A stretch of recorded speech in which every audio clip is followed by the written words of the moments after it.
At this point, we all should be sorry to Kylian Mbappe. গত সিজনে Kylian এমবাপ্পেকে sign করার পর রিয়াল মাদ্রিদের এক্সপেকটেশনস যেমন বেশি ছিল, ওয়ার্ল্ড ওয়াইডও ওইটার হাইপ অনেক বেশি হয়ে যায়। মেইনলি হাইপটা ক্রিয়েট করে রিয়াল মাদ্রিদ নিজেরাই।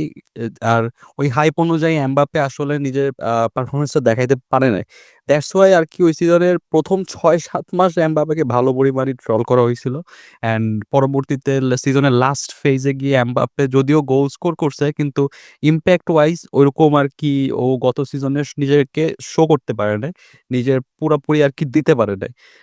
যে কারণে আর কি আম একদল মানুষ ইনক্লুডিং মি, আমিও আর কি একটা সময় এমবাপ্পেকে সমালোচনা করছিলাম। এমবাপ্পেকে নিয়ে অনেক কমেন্ট করছি। আমি এমবাপ্পেকে হাজার্ডের সাথেও কম্পেয়ার করছি যে এমবাপ্পে সাইনিংটা কি হাজার্ডের মতো হইতে পারে কিনা। Which is true, true. মানে মিথ্যা কথা বলার কোনো দরকার নেই। আমি বলছি এরকম। আমি ডিসকাস করছি যে হাজার্ডের সাইনিংটা যেমন হয়েছে এমবাপ্পেরটা হইতে পারে কিনা। তো ইভেনচুয়ালি ভাই এমবাপ্পে ইজ ব্যাক। ঠিক আছে?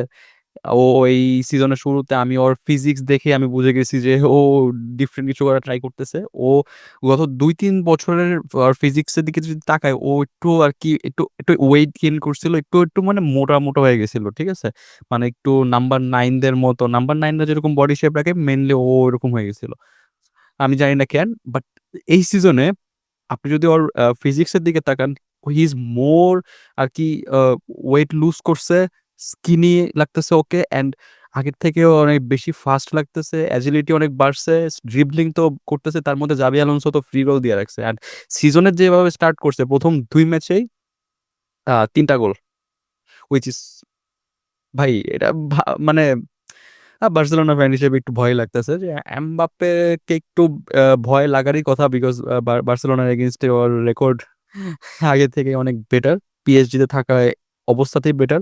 অ্যান্ড ও গত সিজনে ও হারছে এল ক্লাসিকো, ঠিক আছে, কিন্তু তারপর গত সিজনে ও ৩টে এল ক্লাসিকো মিলে মানে মেবি বার্সেলোনার এগেইনস্টে ৫টা গোল দিয়েছে, ইনক্লুডিং একটা হ্যাট্রিক লাস্ট ম্যাচে। সো এমবাপ্পে প্রতিবারই আর কি বার্সেলোনার এগেইনস্টে একটু খেপে যায়। বাট এইটা হচ্ছে আর কি ওয়ার্ল্ড ক্লাস প্লেয়ারদের গুণ আর কি। ওয়ার্ল্ড ক্লাস প্লেয়াররা মানে দিস ইজ দ্য প্রোফাইল আর কি, যে আপনারা আমি মানে আমরা ই করি না, মানে ভাগাভাগি করি না, মানে অ্যামেচার প্লেয়ার, তারপর হইতেছে মিডিয়াম, তারপর হইতেছে ওয়ার্ল্ড ক্লাস, এগুলোকে বলে ওয়ার্ল্ড ক্লাস প্লেয়ার। ঠিক আছে? ওয়ার্ল্ড ক্লাস প্লেয়াররা ভাই যেরকম সিচুয়েশনই থাকুক, they know ভাই কোনো না কোনোভাবে ওরা আউটকাম বের করে ফেলবেই। And this is the speciality of them. ঠিক আছে? দিস ইজ দ্য স্পেশালিটি যেটা ওদেরকে স্পেশাল বানায়। And Mbappe is one of them. ঠিক আছে? এমবাপ্পের মতো প্লেয়ার হচ্ছে জেনারেশনাল ট্যালেন্ট। ঠিক আছে? So he is so special, he is so special. ঠিক আছে? আম তাছাড়া হইতেছে মাদ্রিদ কালকে, ঠিক আছে, রিয়াল ওভিয়েদো হচ্ছে গত রেলিগেশন থেকে প্রমোশন হওয়া টিম। ওরা ২৪ বছর পর লা লিগায় আসছে। সো ওদের আর কি ওদের স্ট্রাকচার বা ওদের ইয়ের দিকে তাকাইলে হবে না। But they tried their best, এতটুকুই। আমার কাছে মনে হয়েছে ওদের মিডফিল্ড থেকে ওদের অ্যাটাক লাইন পর্যন্ত কানেকশনটা ছিল না।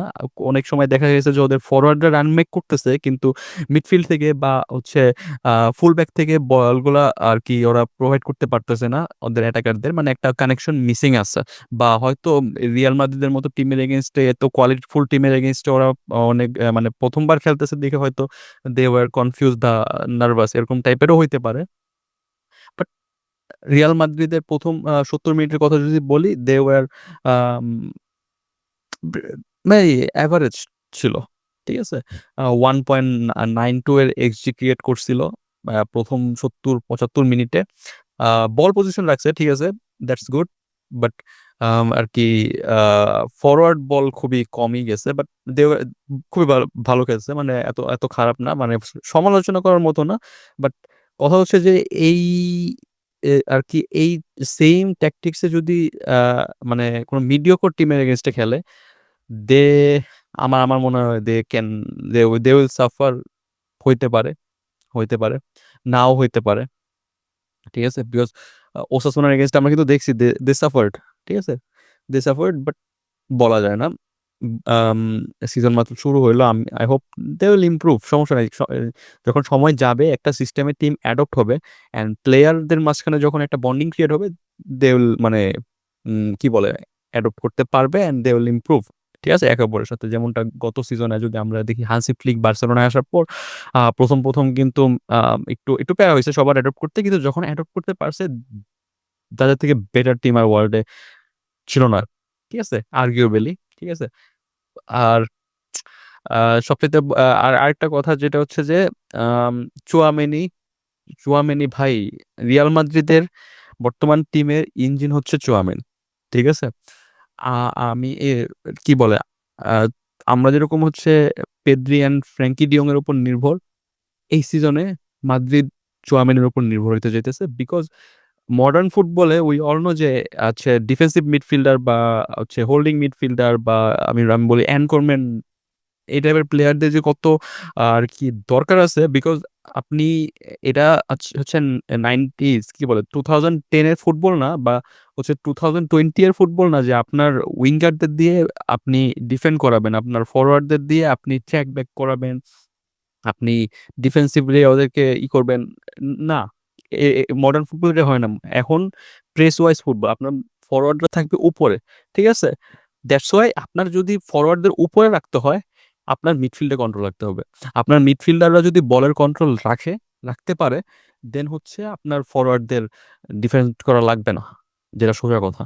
ঠিক আছে? আপনার যেটা আমরা আনচলতি সিস্টেমে মিসিং দেখছি যে না মিডফিল্ডাররা বল রাখতে পারতো।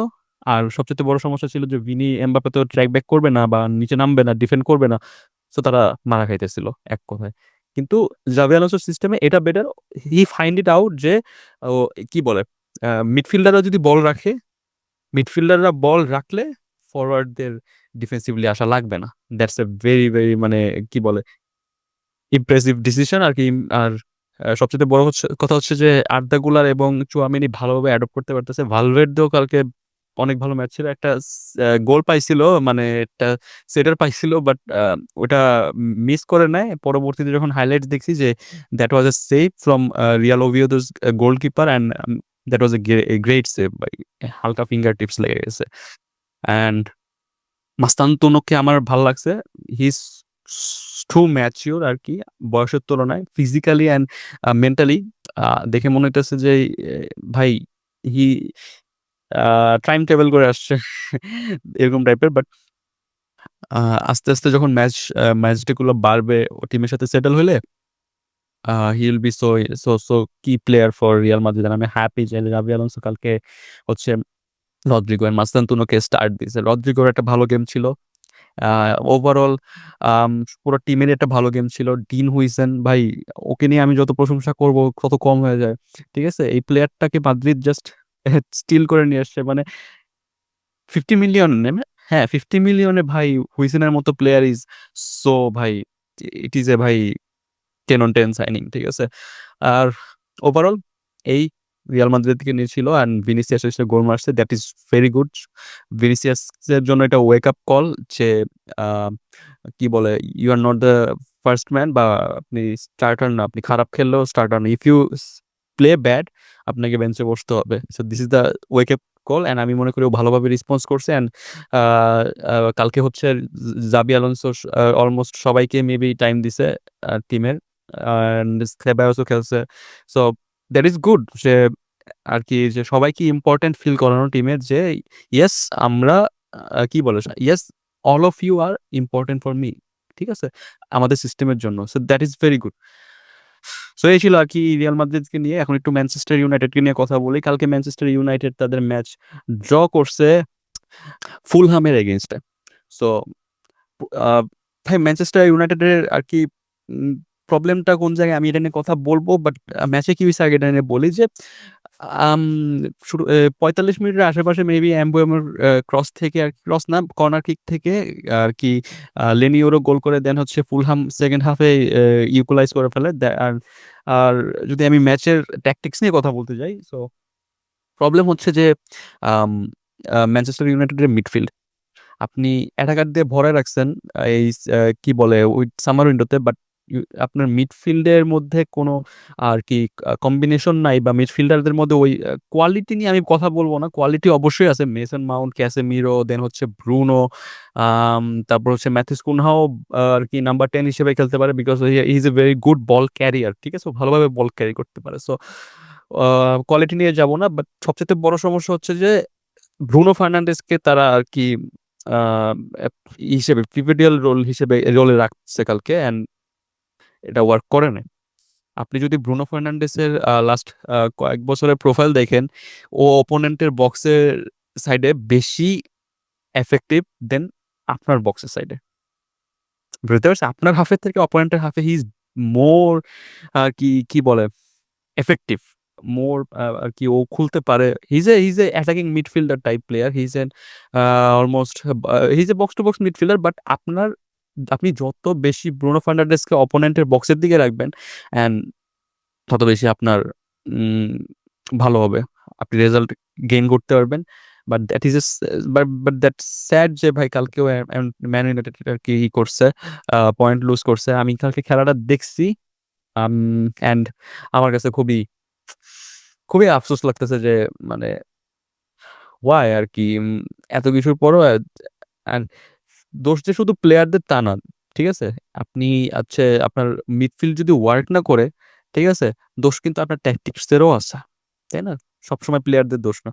সো এই আরকি আই হোপ ম্যানচেস্টার ইউনাইটেডের মিডফিল্ড নিয়ে আরকি কাজ করা হবে।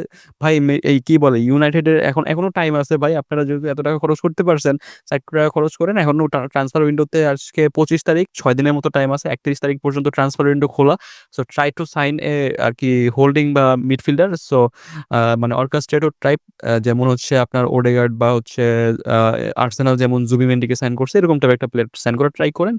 I hope it will work for United and আমি চাই ইউনাইটেড ব্যাক করুক because Manchester United it's one of the a biggest club one of the club যেগুলাকে আমি পার্সোনালি প্রাইম টাইমে থে মানে ছোটবেলা থেকে আমি প্রাইম টাইমে থাকতে দেখছি। সো সাফার করতে দেখা ঠিক আছে। মজা নেওয়া একটা পার্ট অফ দ্য গেম ঠিক আছে? কিন্তু একটা সময় গিয়ে খারাপও লাগে যে এত বড় একটা ক্লাব সাফার করতেছে এইভাবে and let's pray for United ঠিক আছে? সবাই আরকি তাহাজ্জুদের নামাজ পড়ে দোয়া করেন। সো এই ছিল আজকের মতো আরকি। আম YouTube এ দেখে থাকলে ভিডিওটা সাবস্ক্রাইব করেন চ্যানেলটা অ্যান্ড Facebook এ দেখে থাকলে পেজটা লাইক করেন। অ্যান্ড এরকম আরো ফুটবল নিয়ে কনটেন্ট চাইলে আমার সাথে থাকতে পারেন। আমাকে সাপোর্ট করতে পারেন অ্যান্ড ভিডিওটা এই পর্যন্ত দেখার জন্য থ্যাংক ইউ।